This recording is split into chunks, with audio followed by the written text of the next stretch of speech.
Trump says he's ready to hit Russia with big sanctions, but only if NATO stops buying Russian oil. Meanwhile, Russian drones just struck Poland. What's really going on? To help us unpack all of this, I'm joined by Anton Penkovsky, US affairs expert and advisor to the Euro-Atlantic Affairs Agency. Anton, welcome to our studio. Hello, Sofia. It's always a great pleasure to see you. Anton, just a few hours before our talk, Donald Trump posted on Truth Social saying he's ready for tough sanctions against Russia, but only if all NATO countries stop buying Russian oil. Doesn't that sound like an excuse to avoid new sanctions even after Russian drones hit NATO territory in Poland? Absolutely. Well, first of all, it seems like Donald Trump is very consistent in his position towards Russia, even that some European leaders are pushing him, and obviously Vladimir Zelensky pushing him to impose tariff sanctions and basically those restrictive measures that would seriously hit Russian economy.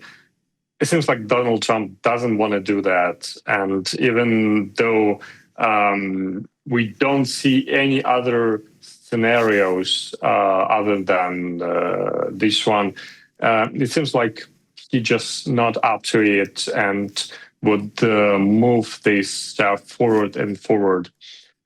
It is very interesting because in this post in Truth Social, he also mentioned some serious tariffs, like from 50% to 100%, and he specifically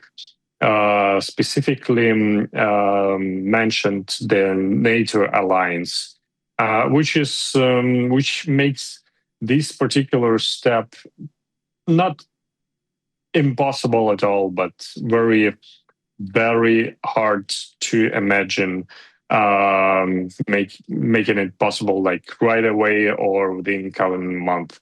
Let me remind you that it is Slovakia and Hungary still buying Russian gas and oil, and they're very much dependent in their energy supplies from Russia, which seems like to be pretty understood by Brussels, even being unhappy about it. But if we're talking about NATO, it's not only EU countries, it's Turkey as well.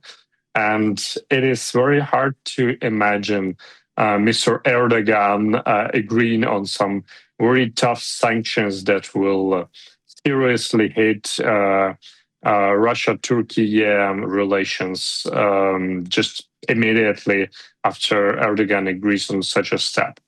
So to summarize, it seems like Donald Trump doesn't want to have those battle with Russia as his sole responsibility, and would like to share it with European leaders and with NATO member state leaders as well, which makes it very hard to imagine, and seems like he still wants to have some backdoor and have an option to restore good economic relations with Russia when this war ends, as his basically deputy vice president J.D. Vance recently mentioned that he does not rule out that United States would restore normal economic relations with Russia after this war ends.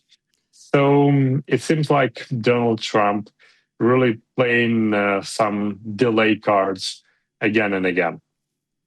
It's interesting, isn't it? Because, as you already mentioned, that two main EU and NATO countries besides Turkey, Slovakia and Hungary, still buying Russian oil and gas, and at the same time, they complain when Ukraine strikes the Druzhba pipeline that delivers that fuel. And I remember when Mr. Orban even wrote a letter to Donald Trump, and Trump replied. And now the US president says NATO should stop buying Russian oil. So why doesn't he just pick up the phone and call to his kind of good friend Orban and say, stop this?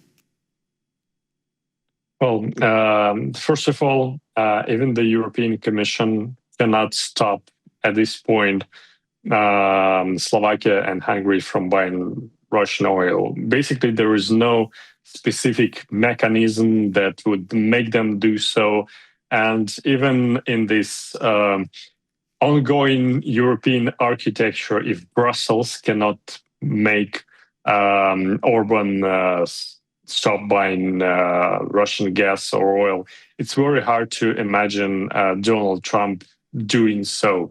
Basically, as we see within like last 6 months, Donald Trump wants to have less and less engagement and interference in all those European affairs and European problems, because as he underscores again and again, he's willing to talk about like America first, and about America's business, and not about what's going on in the European soil.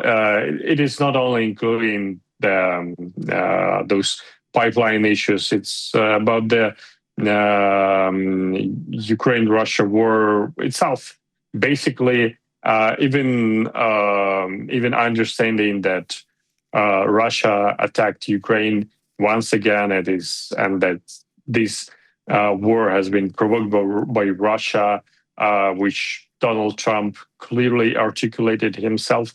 He doesn't see this as his own problem. And in this pod that we're discussing here, once again, underscore that it is not Trump's war. And I'm quoting him as Biden's war and Zelensky's war.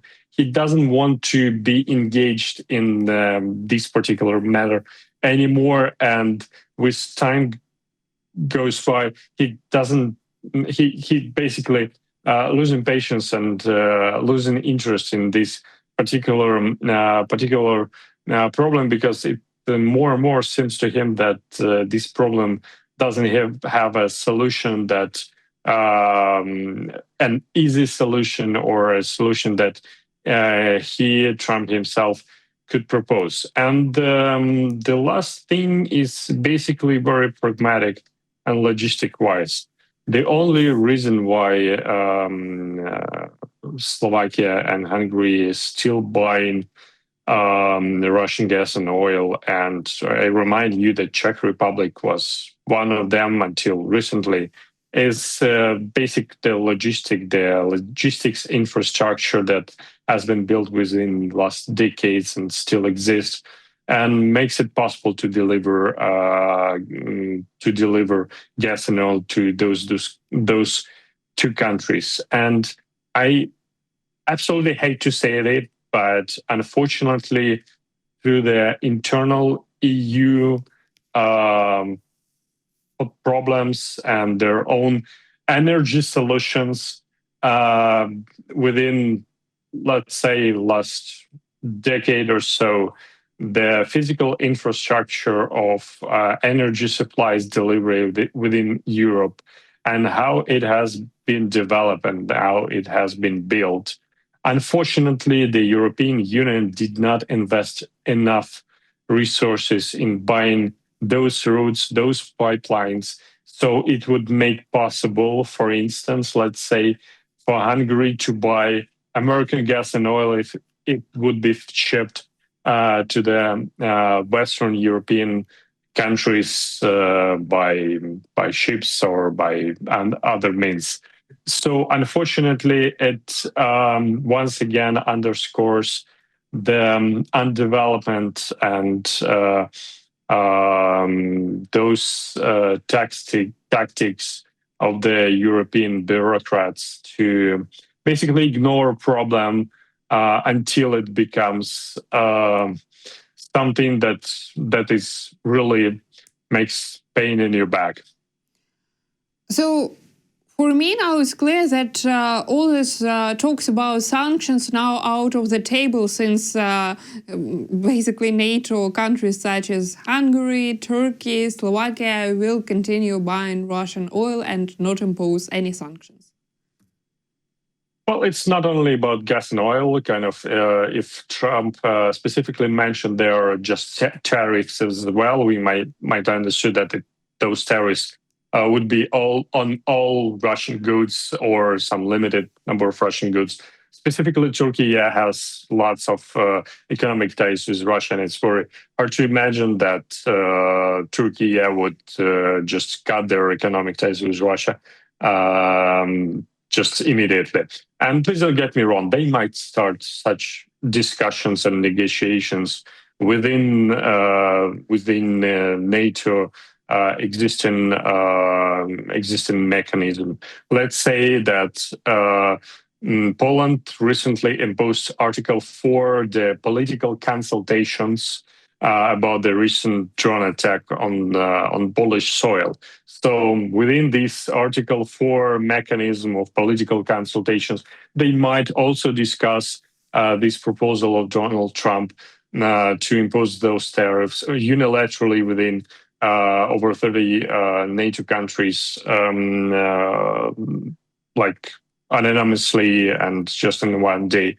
But I don't think that it would happen in the near future, or it's just a doable within kind of short-term planning perspective. Just because it is very hard to imagine that either Washington or Brussels would seriously push on those countries that we mentioned before to do so.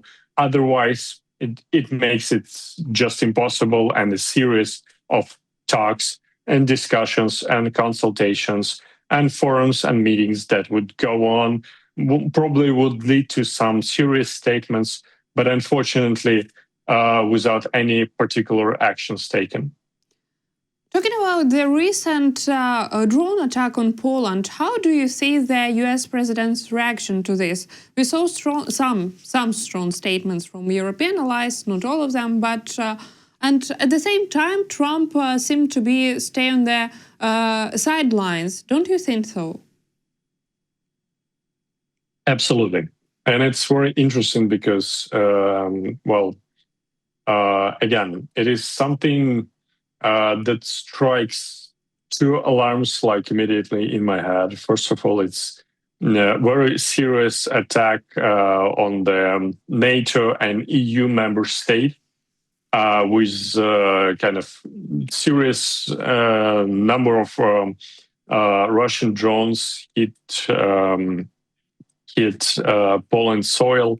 Of course, some of them were just empty without any explosives, as Russia do. They produce some drones without explosives just to mass produce them and overload specifically Ukrainian air defense. But it seems like Poland and NATO countries were unprepared, which is kind of curious and interesting at this point, because within last month or two, we've been hearing from NATO frontier countries how they're getting prepared for the Russian-led Zapad 2025 exercise, and also Russian-led CSTO exercise, also led on Belarusian soil, and how NATO countries were getting prepared to attacks somehow linked to these or provocations. And provocation finally happens, and we see that, unfortunately, NATO air defense, particularly in Poland, was absolutely unprepared, which is completely strange at this point. And we must understand that NATO alliance have the United States as a major donor, as the leading country. And it seems like, again, American president does not want to get really much involved in this story. We know that American troops are stationed in Poland, and we know that recently, just about a week ago, Polish President Nawrocki visited White House, had very warm negotiations and talks with Donald Trump, and Trump again reiterated his support towards Poland and keep supplying Poland with weaponry, including the air defense system. But again, it seems like Donald Trump is ready to supply European countries with weaponry, with air defense in particular, to sell it, to benefit from what's going on there, but does not want to get in anyhow involved in it, and of course not talking about the Article 5 imposing right away. Just one day after the attack, Ukrainian President Volodymyr Zelensky said that this situation with drones reminds him of Crimea back in 2014. And for me, it's similar because we saw this so-called green mans on Ukrainian land, and now we don't need to see it because we can see only these Russian drones flying over NATO airspace. The hybrid war in NATO is already ongoing. Do you agree with the statement of President Zelensky and this comparison? Well, I wouldn't call this comparison and very 100% exact, but I would agree that it is obviously an hybrid attack. It is a test of European and NATO defense capabilities. And we might say that it became something like close to a failure for the European defense capabilities and the readiness, because they allowed over 20 Russian drones to their airspace. Some of them hit the ground around Polish city Gdansk, which is something around 500 kilometers from the place where they've been launched, and is much closer to Kaliningrad rather than the Polish-Belarus border. So it's hundreds and hundreds of kilometers of those drones. Those drones were in Polish airspace without any particular and quick reactions and response. Of course, there were NATO jets in the air almost immediately, some reaction from Polish air defense, but unfortunately, we see that it wasn't enough. And let me remind you that the cost of this drone is something less than $30,000 when kind of those jets and those rockets used to hit those drones in Polish airspace cost much more. So it is kind of very hard to compare the NATO efforts and European efforts here in this particular provocation. It is very indirect comparison with events in Crimea, because obviously there were Russian soldiers right there. We kind of cannot see direct movements of Russian forces there on the grounds, and their preparedness to hit the land border there. But always, obviously, it is a hybrid attack they're going, and I wouldn't rule out that it wasn't the last one. And we just can hope that finally European Union and NATO will wake up and get ready for these hybrid attacks. Get ready and finally do something besides the statements. And I've previously mentioned that Poland invoked the Article 4 political consultations within the NATO infrastructure and NATO mechanism. But also let me remind you that there is collective security guarantees in certain way, obviously not written the same language as it is in NATO treaty, but there is an article 42.7 of the Treaty of European Union also guaranteeing the collective security of European Union member state. We haven't seen it either. So it is very well. I'm very sorry to see those delays that basically help Russia prepare more hybrid attacks and basically saying Russia and showing Russia that European NATO allies are still not ready for to defend their soil even after 3.5 years of this bloody war in Ukraine going on. Anton, that's a good point, but I also would like to discuss another events related to the situation which happens the day after. We know that U.S. Special Envoy John Cole flew to Minsk to meet with Belarusian leader Alexander Lukashenko, even though some of drones that hit Poland reportedly came from Belarusian territory. What's your take on that? Well, it's a very interesting story, and let me kind of give a short background and a bit of explanation, because some of this part of the story doesn't, they are not what they might look like. Well, definitely, we all know that it's not the first meeting of Deputy Kit Kellogg's deputy. And we know that John Cole publicly met with Lukashenko before.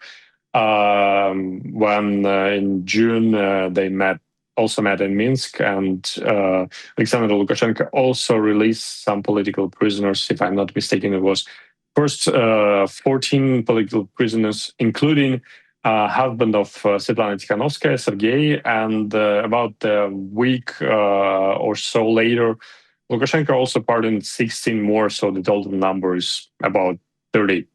Now they released 52, so they're just increasing some stakes. But it is very important to understand that the meeting happened before, a day or two before the footage has been released.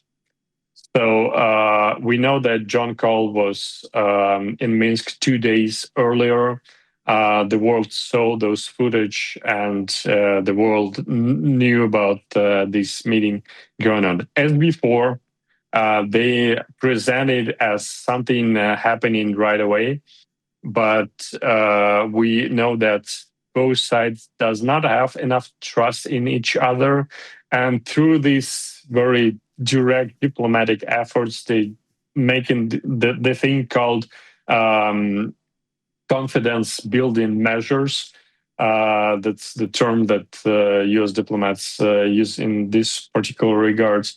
And even though they're not really 100% sure how Lukashenko would behave and how he would react, so they postponed the publicity release of the news releases about those meetings until basically the American delegation leaves Belarus and 100% sure about what's about the results of those meetings. We know that Donald Trump's administration is very pragmatic and use this very direct understanding of political pragmatism towards Alexander Lukashenko, who is now in power for over 30 years and have very bad track record of relations with the United States.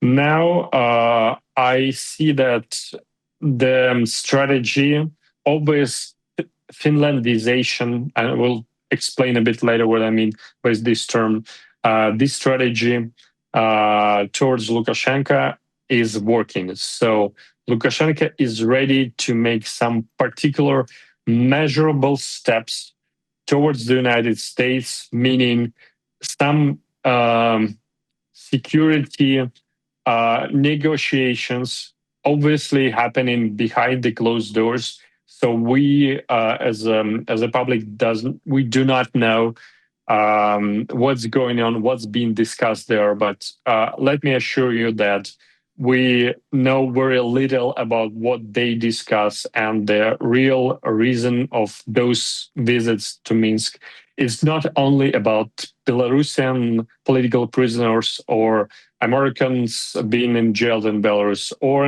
including the European citizens there. Within those 52 released after Cole's visit, there are 14 European citizens, including Poles, Lithuanians, Germans, French, etc. So there were not only Belarusians there, but European citizens as well. And let me get back on a second to what I said earlier.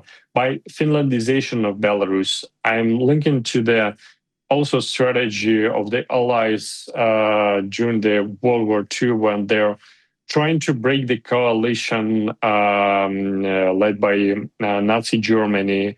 And what they did with Finland is trying to engage step by step with them, making sure that they will basically betray their ally and step away from direct confrontation, which obviously Finland did a year earlier in 1944.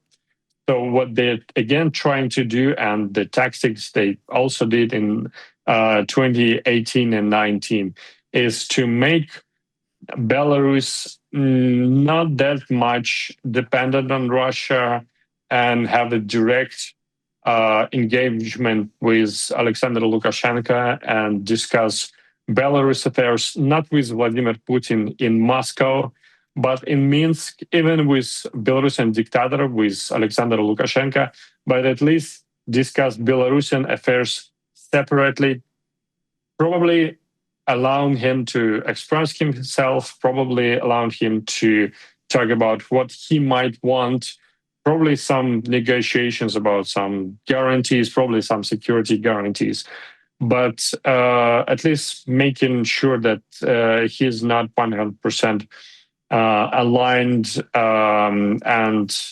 synchronized with Russian position. It is very hard to predict if those negotiations would be fruitful and if the United States would be successful in this strategy. Even though we must say that this particular strategy hasn't been used for over 5 years from the Western politicians, including the United States, and it is basically working, allowing people, including American citizens, European citizens, and obviously Belarusian political prisoners out of jail. Otherwise, they might basically die. They're behind bars. So at least with those small steps, tactics, it is definitely working, and we might see it as some consistent process between two capitals. And I must say that within next 2-3 months, we might see some further progress in this matter. Well, thank you for the insights, especially taking your background work in U.S. Embassy in Belarus in the past. And so that's the whole scenario and strategy which you explained. Basically, could this try to decouple Belarus and Russia? Could explain us why does Donald Trump seem to have this soft spot for dictators? I wouldn't say that it is particular dictators. It is also about autocrats. It's something that let me speculate about it. So I'm trying to to analyze Trump's psychology, something that he clearly put out in his own writings. We know that he's an author of several books, but it is very clear that he likes doing international affairs, to do foreign policy through one-on-one mechanisms. He likes to do direct negotiations with leaders, with those who could be understandable for him, and he doesn't really like this multilateral mechanism of international organizations or alliances. So he wants to discuss matters directly with, is it like Chinese Communist Party leader or president of India, for instance, because this one-on-one mechanism of negotiation, it's something that could be very much in parallel or linked to his previous business experience, and something that he, with his background, could understand. Which leads us to the point that it often happens with countries where those leaders sit for quite a while and they are like the sole rulers of those countries, like, for instance, Vladimir Putin, Alexander Lukashenko, Viktor Orban, or anyone else who has pretty much majority of power in a particular country. So if we compare it for a second with the European Union, let me kind of use the joke made by Kissinger, by General Kissinger, just decades ago, that we know who to call when we want to talk to Kremlin, but who shall we call if we want to talk to European Union? Who to call in Brussels? Because it's very complicated bureaucracy mechanism with very hard, especially for Donald Trump, to understand who's responsible for what. How much power does Ursula von der Leyen has, and if she's a decision maker on certain matter or she's not. And if we're talking to Viktor Orban or Mr. Erdogan or to Lukashenko, Putin, it is very easy for him to talk to them because, okay, they have close to 100% control of their country, and through this very simple design of negotiation, you can discuss almost anything because they can decide on every single matter in their country. So it is so to conclude, Trump's personality, his business experience, his psychology makes him the person who would be willing to talk to those who has the majority of power in a certain matter, which again leads us to autocrats and often dictators in some cases. And let me ask you about the Belarus-Russia military drills Zapad 2025.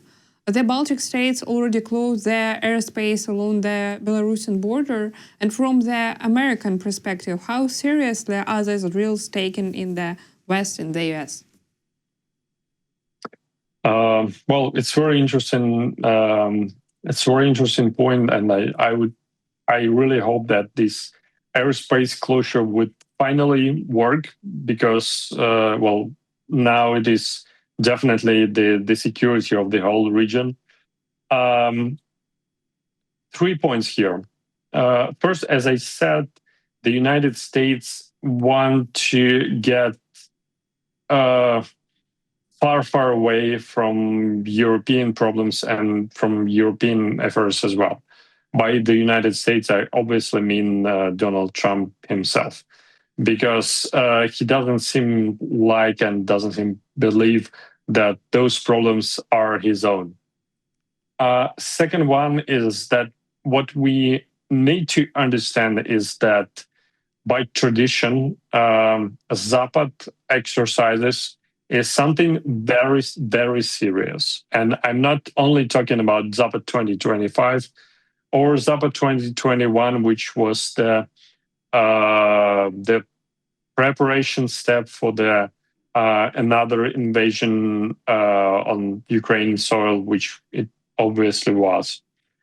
Since 80s, when Soviet Union started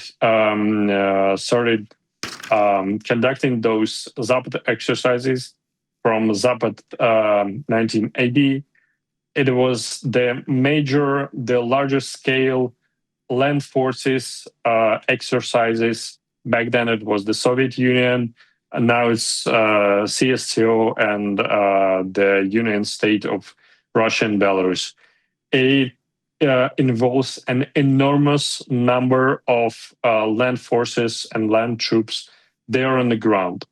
It is also known that within the last 2 decades, Russia and Belarus tried to downscale by papers the number of forces used in those drills and those exercises. We know that they were constantly trying to present as less than 30,000 land troops there on the ground, just to make it slightly less than the limits where the OSCE member states should be present as the observers at those exercises, as the OSCE papers dictate there.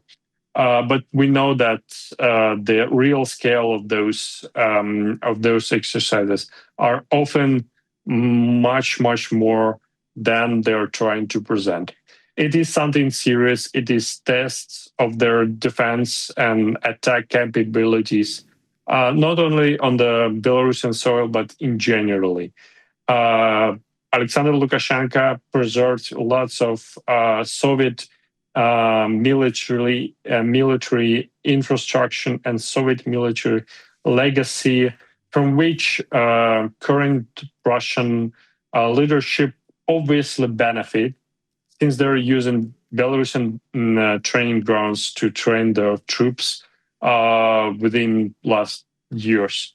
So it is absolutely normal that EU member states and NATO member states are on alert there. But I would say that they're preparing for some direct invasion scenarios that were discussed within like last 10 years or so. I'm talking about the Suwalki Gap between the border of Belarus and Kaliningrad Oblast of Russia, which is something like 80 kilometers long and would take just a couple days for Russian forces to occupy, basically cutting 3 Baltic states from the European mainland, leaving them and their future for Russian soldiers and for their brutality, which is kind of the nightmare for current security architecture. So it is definitely something very serious and should be taken at a serious account. At the same time, we know that Russia is using these, let's call it hybrid tactics of attack, and it seems like the European response is often desynchronized with the real tactics Russia is currently using. Anton, thank you so much for this interesting conversation and for your insights and time. Thank you. Thank you for inviting. If you like this video, please put like, subscribe and drop your thoughts in the comment. What do you think about the latest Russian attack on NATO?